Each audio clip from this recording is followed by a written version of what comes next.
This is Tom Fox. Welcome to the March edition of the GalloCast. Hello, everyone. This is Tom Fox back for another session of the GalloCast.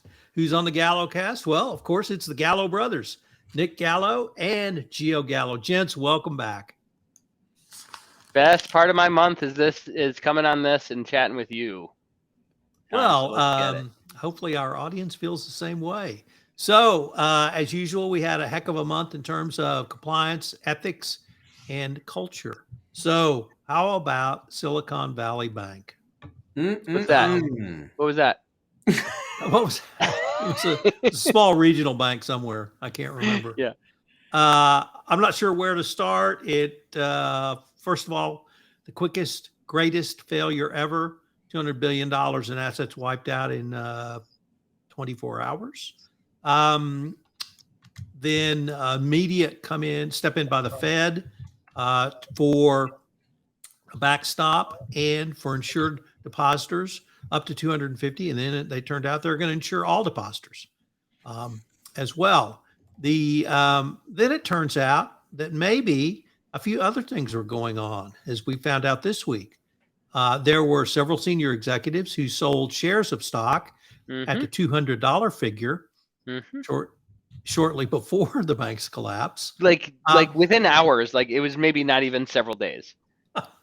And my personal favorite is another group of senior executives borrowed over $200 million from the bank the same week of its collapse.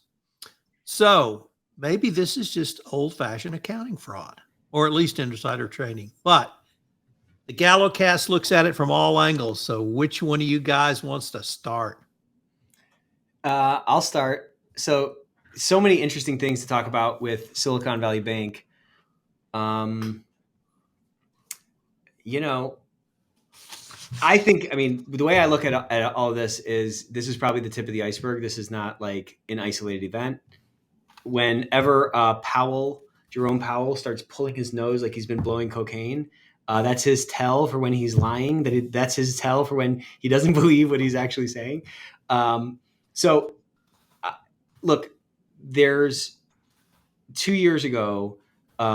Let's talk about what maybe kicked this off. So 2 years ago, the reserve rate was basically eliminated. So our banking system is built on fractional reserve lending. That was meaning that a bank needs to retain a portion of the deposits that they are given relative to what they're able to lend out or invest. So banks historically have made sort of a spread between what rate I pay you as a depositor and what rate I'm able to get from on a loan, and I can sort of make that spread. So during COVID, there was a massive drop in the demand for loans. So how are banks going to make money? Well, they're going to buy other things. They're essentially going to make loans by buying bonds.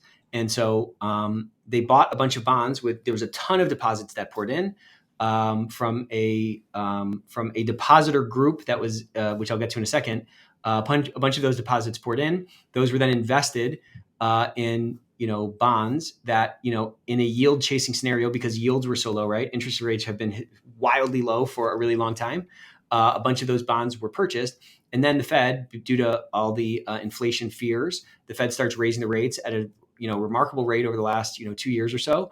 As rates go up, prices of bonds go down, right? So I bought all these bonds. Rates are going up. The value of those bonds in the short term are dropping. If I hold those to maturity, fine. I won't be insolvent.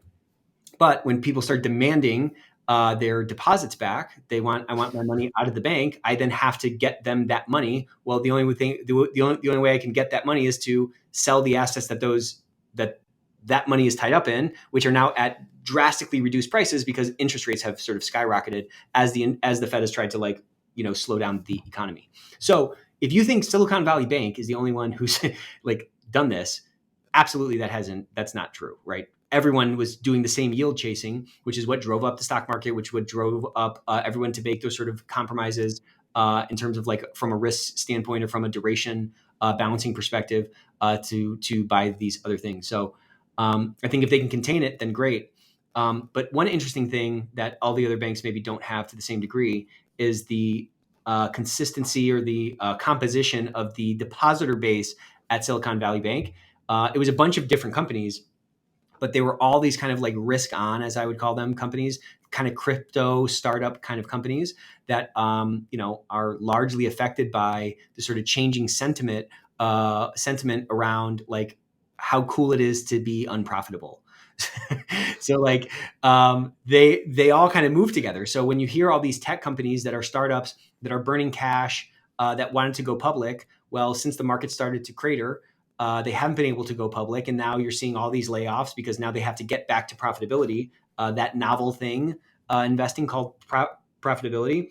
The point is the composition of like that depositor group at Silicon Valley Bank was not that diverse, and that is a massive, massive factor in the way that whole thing played out.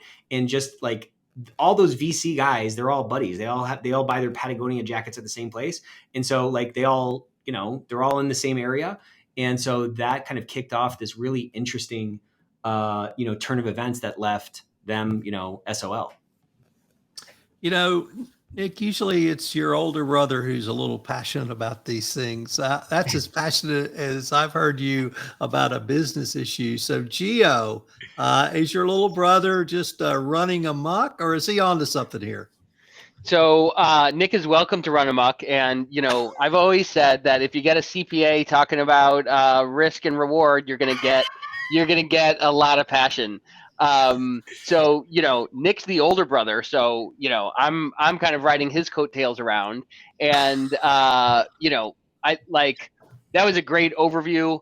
I think a lot of people have heard about this thing and you're just like, oh, wow, that's crazy. Oh, there's a bank run. And, it can be hard to like get the signal from the noise when there's just like headlines all around. That's basically what was going on. I think from a, from like a risk management standpoint, it's really interesting because like, I think this is part of why we, Nick and I and our company Ethico, and I think a lot of people in the ethics space talk about culture so much because this is really a cultural phenomenon. I think we'll see if, like you were saying, Tom, if this is just like old-fashioned accounting fraud and people were just like brazenly violating clear rules. We'll see if that comes out. What I can say before we get to that determination is there was a whole culture here at the leadership, at the people writing loans and the underwriters, and I don't know if it's the compliance and ethics team, but like at Silicon Valley Bank, and then also it pervaded into all their customers, all their depositors. That was just this let's swing for the fences type of thing. Yep. Which is kind of fine if you're just like a rich bon vivant and you like throwing $30 million to see if this company can make a bike fly. Like that's kind of fine if you want to kind of dump your money into that. If you're a financial institution that like has contagion risk to the rest of our banking system, and you're playing this game where you're just lending to all these risky companies, maybe that's fine, right? You can kind of figure that out maybe. But then you're lending to these risky companies with like the least amount of like risk protection, right? That's what having reserves is. And then also you have this like compounding effect of like there's all of this overlap among your depositors where one guy says, hey, I think this bank is probably like not that safe. Hey, a couple of you guys should go get your money out. That whisper just goes to the whole industry and everyone's like, okay, I'm gonna go move it to JPM or B of A or Wells or whatever it is. Just all of that, it just seems like such a miss from a risk management standpoint. It's like, if you're going to be lending debt to super risky, unprofitable companies, you should probably be more safe, not be like the riskiest bank around. And also, if you're a regulator, if you're the SEC, like the game is not just to avoid people like mispricing mortgage-backed securities, because that already happened in 2008, and we're probably not going to do that again. This is like my buddy who, was texting while he was driving, smashed into a stop sign, and then 3 miles down the road, he smashed into a telephone pole. And I was like, guy, what were you doing? He's like, well, I didn't smash into that stop sign again. And also, I didn't even smash into a stop sign. This is a completely new thing. It's not really a new thing. It's just like risk of contagion. And it just seems like here's a big question. Maybe we can put this to the audience of two. Do you think that this was like people asleep at the wheel, or do you think that the system of incentives clearly incentivized these people to play this game like this? Like, do you think that they were so caught off guard by it, or do you think they were like, hey, you know what? I'm going to put a big stack. I'm going to play roulette and put it all on red. And I know that's a super risky bet, but you know what? I'm willing to do it, and it's probably going to work out fine for a while. What do you think, Nick? You think that this is an incentive 100% mismatch, incentive. or you think they just, like, poor guys, they just didn't really know the right way to do it? I think it's an incentives mismatch. I think it's I guess at some level it can be both, but like, Sure. What are they supposed to do? Everyone's doing it. Everyone is like, what signal did the change to the reserves send? What signal? What incentive does zero interest rate policy send? You know what I'm saying? Also, why is the Fed acting like they're so shocked by this? What do they think is going to happen when rates rise that quickly? Right. They're just crossing their fingers, hoping that like there's not a bank run. I mean, it's clearly a solvency issue. You know what I'm saying? Yeah, they're just assuming that every bank has played the duration of the bonds that they're buying in a way that anticipates the changing slope of the yield curve. It's crazy. Right. I mean, the yield What do you curve think, Tom? right now is so wildly inverted. It's like, I think this is maybe the most inverted that it's ever been. And they say the Fed raises rates until something breaks. So maybe this is the thing that broke. Yeah. That was what my first internship project was on when I worked in banking. I used to work for this bank, like it's been gone for a while, but it was called Credit Suisse. I worked at that bank one summer, and my first intern project was on inverted yield curve. Oh, really? Yep. So one of the things that struck me was the speed of the bank run. I was a Washington Mutual customer many, many years ago, which had the largest bank run ever, and it took nearly 10 days to empty out Washington Mutual. Here we had it in literally 24 hours. Mm-hmm. And I don't know if that was social media. I don't know. It was because they were all interrelated brothers in the Silicon Valley world, or perhaps something else. And I first thought, this really is new and different. But then the scene popped in my head. I could not get it out of the bank run in the original Mary Poppins. And when they said to the children, no, you can't have your money. And then somebody whispered, they can't get their money. And then all of a sudden, everyone in the bank heard they can't get their money. And then everyone outside, and they had a bank run. Right. And so I'm not sure it's really any different than Mary Poppins in 1908. But the speed of the collapse was truly stunning. Yeah. And that's sort of question one for you guys to consider. Two was, I was shocked to find that 8 months prior to the bank run, the company's chief risk officer resigned, and she was never replaced. So they're operating without a chief risk officer. And maybe, as the Mexican bandit said, we don't need no stinking horses, and we don't need no stinking risk officer. No badges. We don't even need badges. We don't even need that. But Matt Kelly talks about the amplification that social media has brought to different voices, but it also brings a speed component. Yeah. And it really drove home to me. And I used to think I could keep a handle on things, but now it's just, my head absolutely spins when I think about $200 billion evaporating 24 hours and the Fed having to meet for 48 hours to backstop the economy. It's wild. Is that a reality? It's wild. I think not only is it the reality that it's faster, but it's also predictable. You should be able, call me Monday morning quarterback. All right. Call up the Manning brothers and tell them I'm playing Monday morning quarterback, but also like, the world is like, it's not 1908 now. Also, 1908 was probably a fast bank run because people were in a city. And if you were in, some outpost of a bank and everyone lived 2 hours away, it would take weeks for people to hear that you can't get your money out. So it's always going to accelerate, but also you got to manage the risk around that.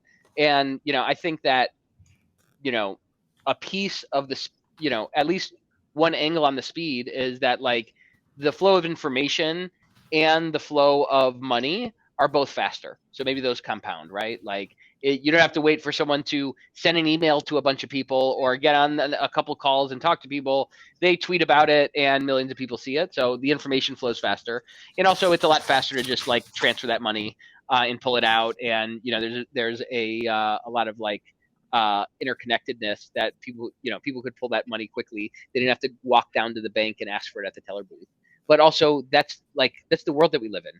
It's not like it's 2003 and like we're just figuring out what modems are. Like we live here. Right. I am still trying to figure out what a modem is, though. Well, let's turn to another banking issue, and that was a woman named Carrie Tolstadt who pled guilty.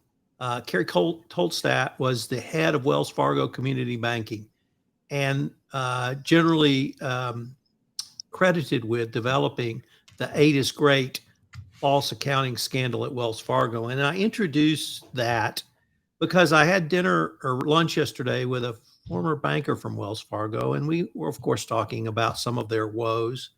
And he said to me the following: that fake accounting scandal was the stupidest thing he ever heard of when he heard about it, because what was Wells going to get out of it? A percentage point rise in stock price? He said, that's just stupid to incur potential risk for nothing. And yeah, we had a good stock. We were solid.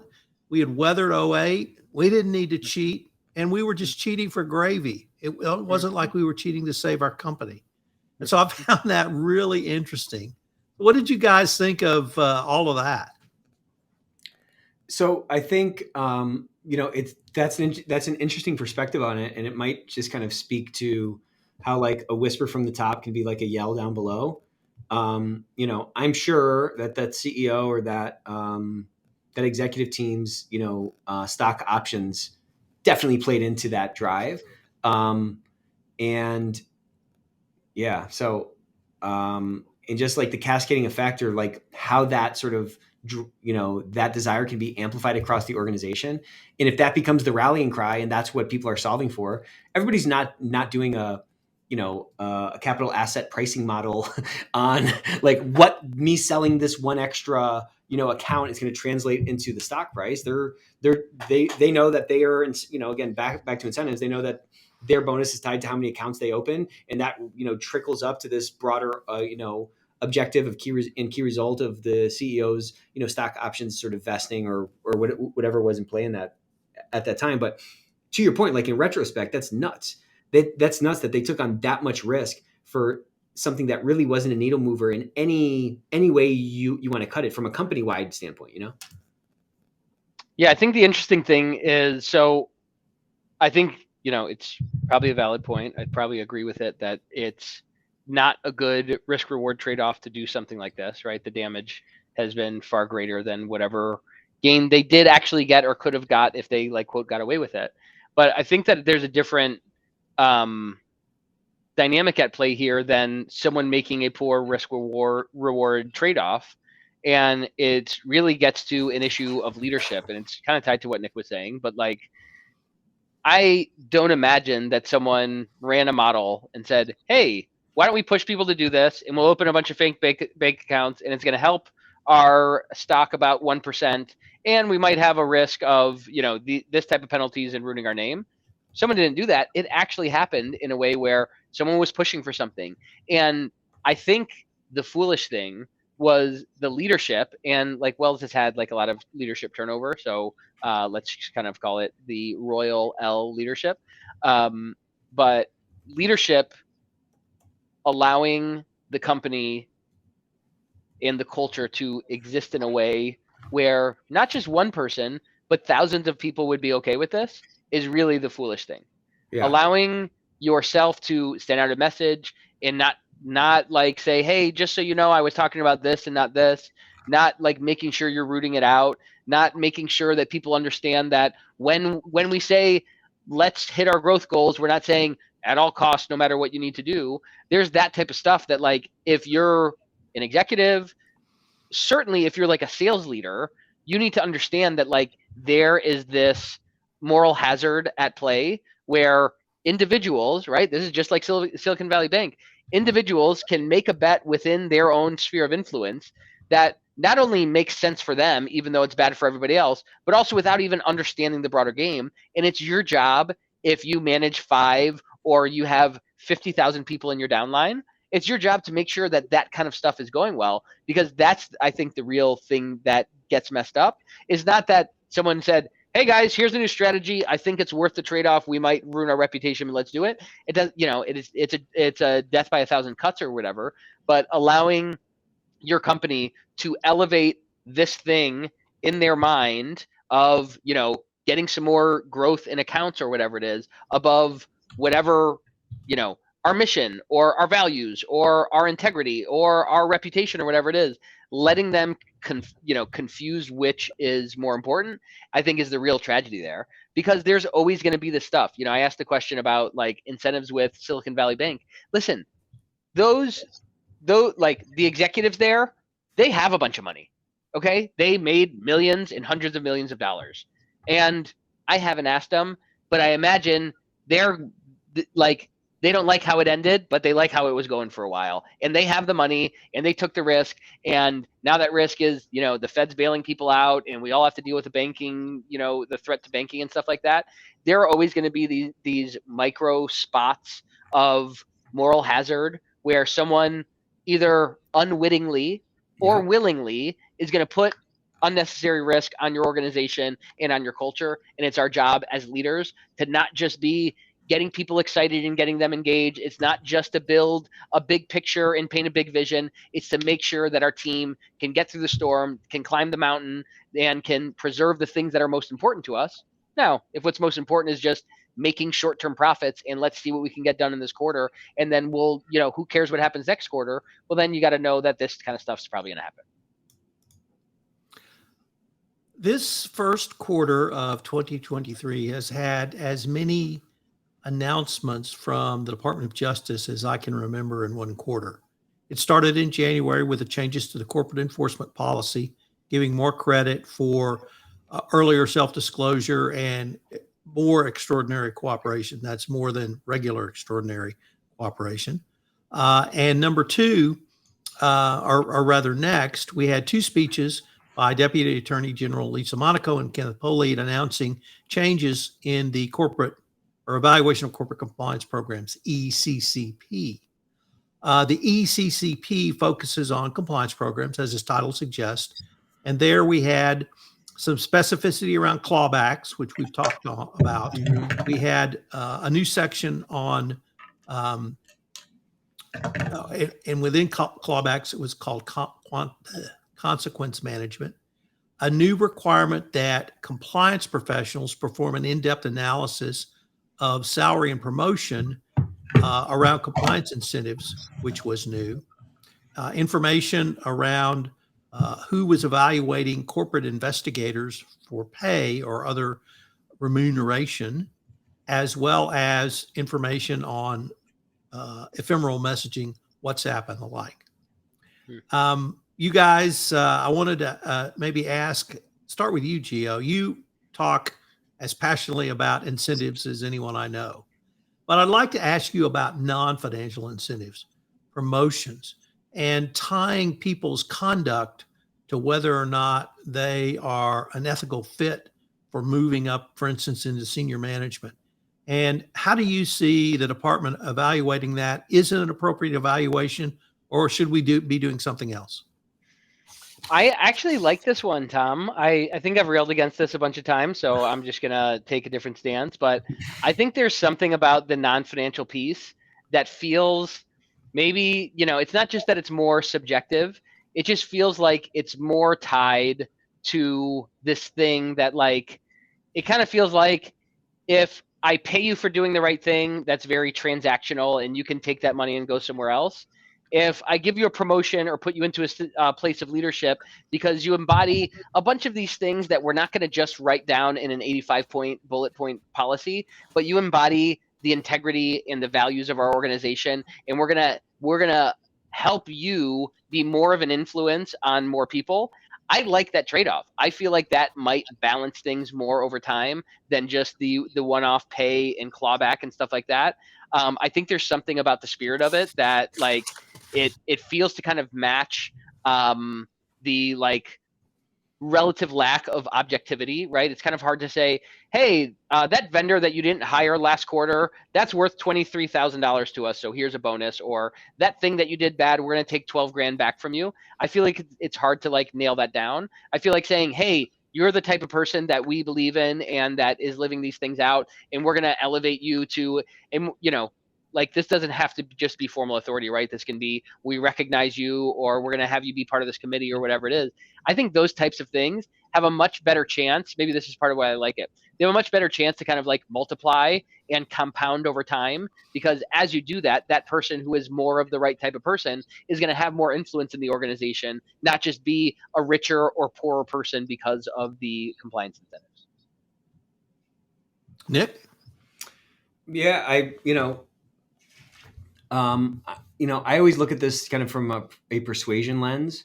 And if you're getting in trouble, there's going to be a lot of persuasion that needs to go, that's going to need to be sort of enacted to persuade somebody that you're kind of taking the right steps forward. If you're building a culture, you have to persuade all the people in the organization that the value, that what you say actually matters. And so if you can incorporate these things,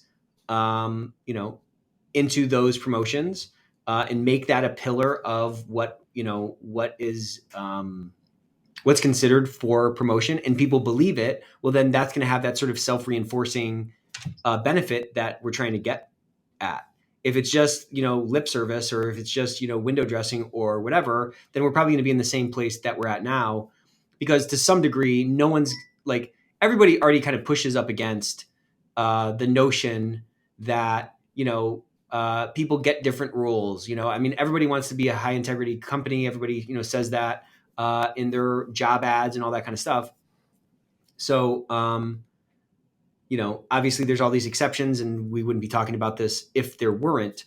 But I think at the end of the day, if it's a means by which a company can put their money where their mouth is around values, around, compliance, things like that, like building the culture that they're claiming to have, then there can be kind of some good knock-on effects. But I think the proof is going to be kind of in the pudding and how it's actually viewed. So we had a question come in from a listener. We love questions. So it came in after during our prior discussion, Gio, that you were talking about around non-financial incentives, but it turns a little bit more towards the financial. And it reads, do you think that in turn makes a good argument for compliance leadership objectives and measures as a means of assessing year-end performance and compensation benefits or potentially clawbacks? Just to make sure I get the question, they're saying, should we have objective measures of whether the compliance person did a good job that year and give them a bonus or a clawback based on how well they do? Both compliance and then other senior executives, as now we have to look at from the new 2023 ECCP. So I think broadly, what gets measured gets managed, and what gets managed gets done. So if we care about this thing, we being the board or the stockholders or the executive or the regulators, we got to be able to measure it and manage it if we want it to be done. So I think I think I agree with most of that, with it depends on the financial piece of it, because I think that if you don't have measures for how successful is the compliance team this year at moving our culture and our risk stance forward, then you're in trouble. If it's just okay, did you get some projects done? Okay, some things are finished and everything's always hard, so then it's fine. That's a problem. And if you don't have some measures for your executive team so that you can say, hey, executive team, we care about this thing. Did you get this stuff done?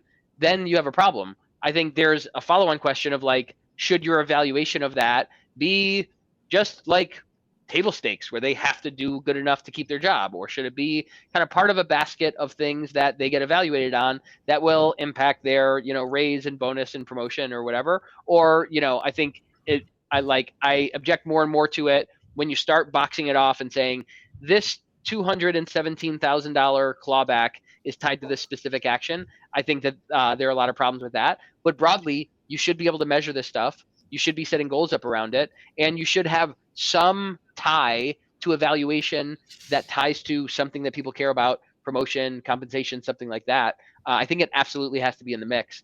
I think you just have to be careful, how directly you tie one thing to another. Nick, your thoughts? I think it's a great argument for it. To Gio's point, whatever gets managed gets done. And now that I'm looking at this question, it's almost silly that it hasn't been sort of part of the equation to this point. It's in some level, it's a little bit sad that this stuff has to come out for us to start kind of enacting it, because it's kind of common sense. Like, what's the proof of your efficacy? You know what I'm saying? Like, it should show up. It should be everywhere. It should be all over the place, and it should be absolutely a means of assessing the end of year performance and compensation. Like, there are KPIs that we can attach to all these things, and it's up to us, I think, to make the case. This is kind of a separate issue, but it's up to us. Like, we should be, practitioners should be like pushing for this, because otherwise, like, what are you doing? You're going to avoid it. You're going to avoid some sort of way to measure your impact or efficacy. I think if you can get out ahead of it, you can help determine how that efficacy is measured. And I don't know, it's just kind of the reality of the situation. Are you moving the needle in one way or another? Like, you should be able to be held accountable for that, I think. Yeah. And I think that this ties into something that, I think people come to Nick and me a lot, and, we end up trying to help people with this issue around getting authority and getting involvement and getting a seat at the, board and executive table for ethics experts and compliance leaders. I think it ties into that authority, and also the, can I get budget for what I need? Can I present a good ROI? I think this thing around measures of competence and performance and improvement are a great path to get there. Some of it kind of depends on who your executive is, and are they, a data gal, or are they kind of just kind of a high level, just kind of tell me a story type person. But, I would say that if you feel that in your organization, compliance isn't getting the budget that it needs, compliance is not getting the respect and the authority and the invitation to the conversation that you think it should, that your recommendations aren't heard that much, I think you should, at least one of the questions you should be asking is, have I presented compelling goals and metrics and plans and promises, and saying, hey guys, watch me, I'm about to put this number up on the board. Right. And then have I shown a consistent pace of me performing against that improvement?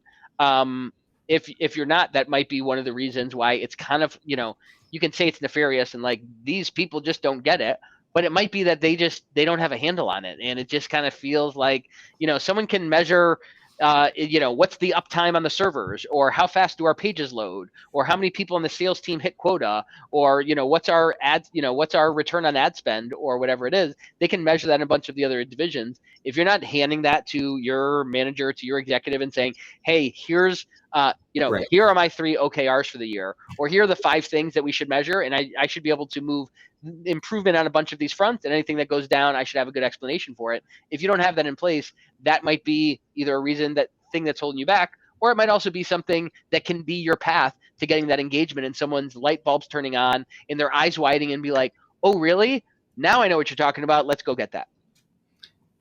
Yeah, they're means by which you can sort of prove your usefulness to the organization. And so you can nest your own OKRs up underneath your corporate, divisional, ultimate, executive OKRs, but having some way to sort of show that usefulness in a quantitative way, I think, is extremely persuasive and extremely powerful if it's done right. Let me change the focus a fair amount with our next topic. And here I want to use the example of Memphis professional basketball player John Morant, who was caught or was on video in a gentleman's club where alcohol was served with a gun. And even in states like the great state of Texas, which has open carry, you can't take guns into places where alcohol is served for a very good reason. My initial reaction to that was that's an automatic suspension. That is actions or conduct that is completely intolerable. Turns out there may be some other things going on. And it really led me to think about he's a 23-year-old male, single male, richer than he ever dreamed of. And he may be having some mental health issues. He's in a very high stress world, professional basketball, but you guys come out of a high stress business environment, or at least my perception is you came out of one. I was a trial lawyer, so I understand that from that perspective as well. And I really wanted to have a conversation around compliance, mental health, perhaps resources available, when to ask for help, how to ask for help. Do you guys have those types of discussions with your employees that you want to help if somebody's having those issues, whether it's grief, whether it's something like John Moran or something else? How do we start to talk about that in high stress business environments? I think the way we talk about it is by doing it, by talking about it. I think we have a philosophy that life is like a lot more like baseball than it is like brain surgery, and a war is won over the long run, not by every single step that's sort of taken. And that, coupled with the belief that we both firmly believe, or that we both firmly have, that people are our greatest asset, it opens up a lot of sort of like budget for to have those kinds of conversations, and a lot of sort of like margin for folks to take the help that they need. I find it a little bit ironic and kind of hypocritical and frankly bizarre that if you look back at the sort of industrial revolution economy, which is what we're still kind of coming out of, in that there's still many of those sort of vestigial structures and like ways of thinking that have continued to persist today. Nobody like threw a fit when you had to shut down a production line to give like maintenance to a machine, right?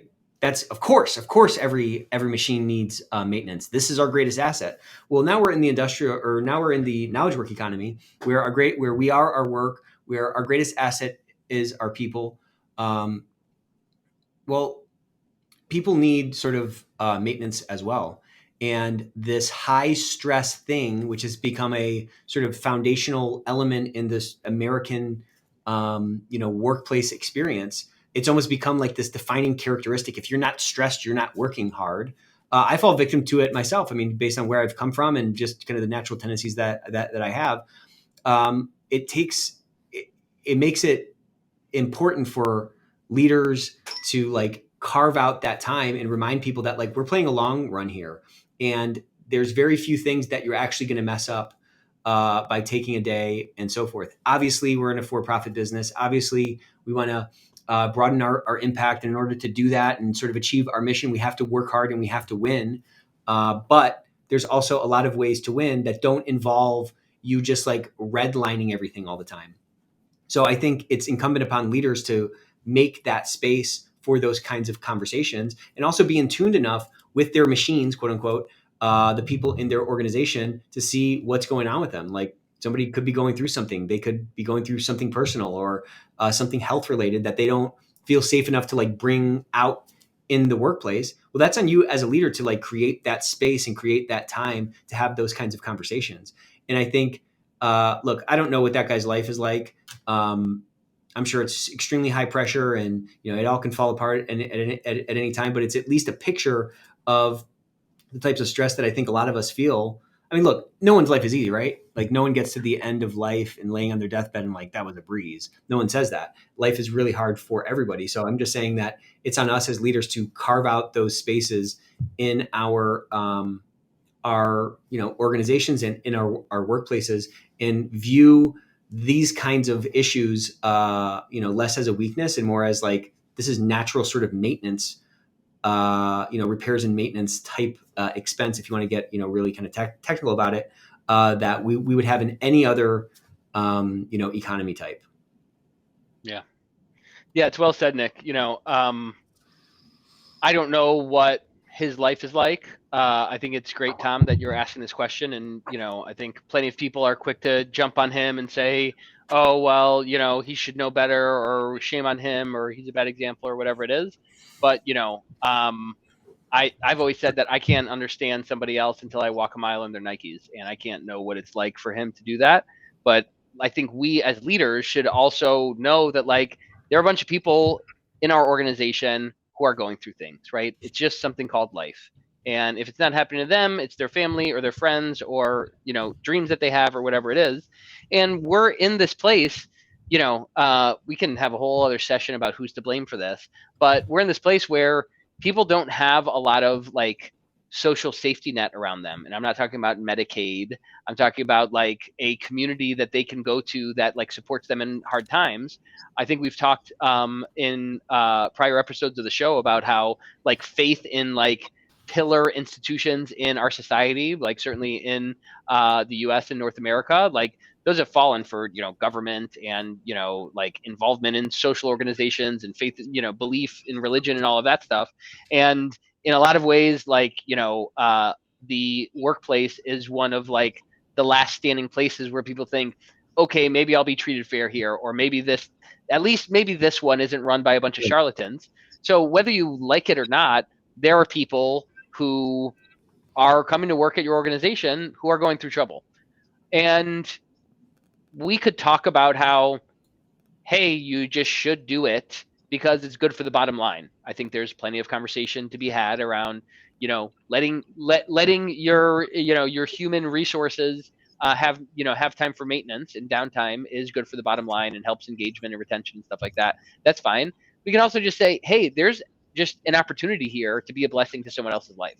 There's an opportunity here to build a good workplace, to be a place where people are psychologically safe, to be a place that helps people kind of get through their tough times. And even if it's not the highest ROI thing, it probably doesn't cost you a bunch to like be a place that's safe for people, that like, managers care about people, that there's a little bit of breathing room for someone to take a break in the middle of a hard day if they need to beg off a meeting or whatever it is.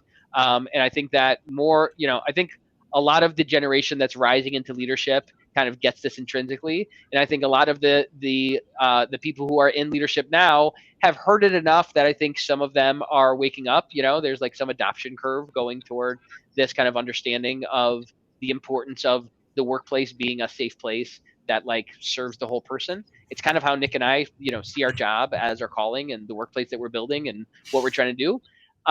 So, I think that there's a lot of room to try to figure that out. And there's probably more space in your organization to give a little bit more attention to this without really wrecking your next quarter's earnings. All that said, I'm not perfect at this. Our organization is not perfect at this. We talk about the culture that we want to have, and it's an ideal and it's aspirational, and we're always trying to make adjustments to do that. But also, so like we don't talk about it enough. We don't have a bunch of meetings talking about, hey, here's how you should bring it up if you have a mental health issue. But we try to do stuff like we have an EAP. We try to train managers to look out for this stuff. We have employee satisfaction and engagement teams. And I just had someone this week bring something up confidentially to me and saying, hey, you know what? I'm not mad at this other person. I don't have a problem with something broadly, just this thing is hard for me and it's causing trouble for me at work. And it was, kind of a mental health issue. I won't get into more detail about it, but I think an easy step to get there is to just make your culture, whether that's your team of 3 people or your division or your whole company, whatever you can influence, a place for where people feel comfortable bringing their whole self to work, speaking up and saying, hey, I need some help with something, or this isn't going well, and have them feel, like Nick said, that this is going to be dealt with on like a long-term view of like, let's help you get through this, and there's something good on the other side for me and you and the organization, instead of like, what are you talking about? You need the afternoon off. Well, you got a pay cut and, blah, blah, blah. That kind of transactional thing I don't think works well, and I think we can all be better at it. So I want to end with a topic that started with a LinkedIn post by Nick. And I think it got as much comment as anything you posted, Nick. Yeah, ever. And that was a daddy-daughter dance. And you said so much in your blog post, and in the comments were so much more. Yeah. And I just want to throw out some things. First of all, God created no better gift for a male than a daughter. So true. It's so great.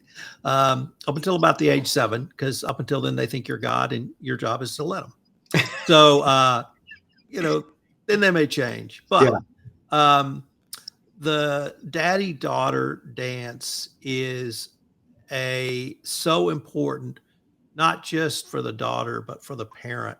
And taking the time to do that with your daughter will pay off in spades, not only for what you get, but she will always remember that. And she'll take that with her literally forever. So, Nick, I want to throw it over to you and just open it up for both you guys, because I know you both have daughters. So tell us about the daddy-daughter dance, Nick. It was like so cute. I mean, we got dressed up, and it was just our time together. She's my oldest daughter, and she's a middle child. So, that middle child position is a tough one because they get overlooked a lot and they feel that way. But it was just such a special, fun time together. And during it, I just remember thinking, I could see how special it was for her, and I could see a lot of what you're talking about. I could see that that we're making like a really meaningful memory, and it just kind of reminded me of how fleeting that time is going to be. I'm sure I'm going to blink, and she's going to be asking for the car keys, and I'm going to blink, and I'll be walking her down the aisle, and like it's just going to go so fast, and it gets so easy to get caught up in the day-to-day of the fires that I have to put out and the emails that are pouring in and all these problems that, you deal with and that everybody deals with, in this thing that we call work, the brambles and thistles, as they call it. But, what is it for? It's for, the people that we bring into this world and the people that we're here to support. And what's the point of it all if, you're not making those sort of foundational memories that end up building into the type of person that, I want her to be, so it was really great. And it was, it was just so much more fun than I thought it was going to be. And, but beyond that, it was so much more like meaningful. Like it felt so substantial, and it was such a simple thing, to get her dressed up and go out for pizza and then go dance and, eat popcorn and, cookies and stuff like that. It was, it's so funny how simple it could be and yet so like impactful, Gio? Yeah, I think it's a beautiful thing. My daughter's 4, so I haven't been invited to a dance yet. It's kind of story of my life. But her name's Lucci, and we do Lucci Papa dates. And it's just like, I think there's a thing here, regardless of whether you're a parent or regardless of whether you have a daughter, like if there's someone special in your life that means something to you, carve out some time and do something meaningful for them, to connect with them or to let them know how much you care about them, because I think that's a big part of it. Like I said, my daughter's 4. I don't think she's going to remember every time we went out for ice cream or something like that when she's 25, but it does communicate something to someone's heart that they're cared for and they're valuable. And they're someone that is worth being treated well and treated right. And regardless of, whether you're quote unquote making memories or get a bunch of pictures or can do an Instagram post about it, just having that connection and letting somebody know that they're valued and they're loved and someone cares enough about them to treat them well is a beautiful thing to do. And in case I haven't convinced you yet, you also feel great doing it. So if you're just like a really selfish narcissist, you should also do it because it just feels good to do it. So I have two things that happened to me when my daughter was in preschool, either 3 or 4. They had a dad day at school. Mm-hmm. So I went, and there was one girl whose father wasn't there, and she was inconsolable. Mm-hmm. Yeah. Everyone else's dad was there. And I remember the teacher walking her around, having her on her shoulder, trying to calm her down. And I just said at that moment, I said, I will never miss a dad-daughter event. My daughter will never feel like that.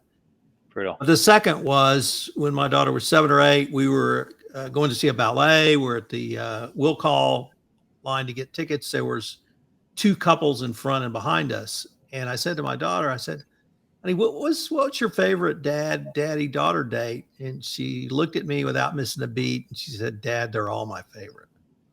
And I just completely oh gosh. But the best was the two couples around us in front and back. The girls turned around and they both said, "You got that right, honey." It's universal. It's universal. So That's if you have the beautiful, Tom. chance to do a daddy-daughter date, a daddy-daughter dance, a daddy-daughter class, just a daddy-daughter, do it. They'll remember it and you'll love it. Awesome. Well, Thanks for sharing that, Tom. Gents, we're at the end of this GalloCast. I can't believe they just get better and better. So I'm going to start sending you your questions. You know Maybe what's I my won't even favorite send you episode, Tom? questions. You know what's my Pardon? favorite episode? Yeah. All of them. Oh. I'm going to quit sending you the topics. So you just get better and better the later I send you the topics. Maybe that's what it is. There's a correlation there. But All it's been right. great, Tom. Thanks for having us on. It's always great to chop it up with you. And thank you to our loyal fans, listeners, and followers for joining us today on the GalloCast. It's always great to hang out with you guys. We'll see you next time. See you next time. This is Tom Fox again. I hope you enjoyed listening to the GalloCast as much as I enjoyed listening to Nick and Gio to record this episode. Please subscribe, rate, and review this podcast as it will help in our rankings. If you've enjoyed this podcast, check out some of the other offerings of the Compliance Podcast Network and our latest offering, Data-Driven Compliance. The GalloCast will be back next month and is a production of the Compliance Podcast Network.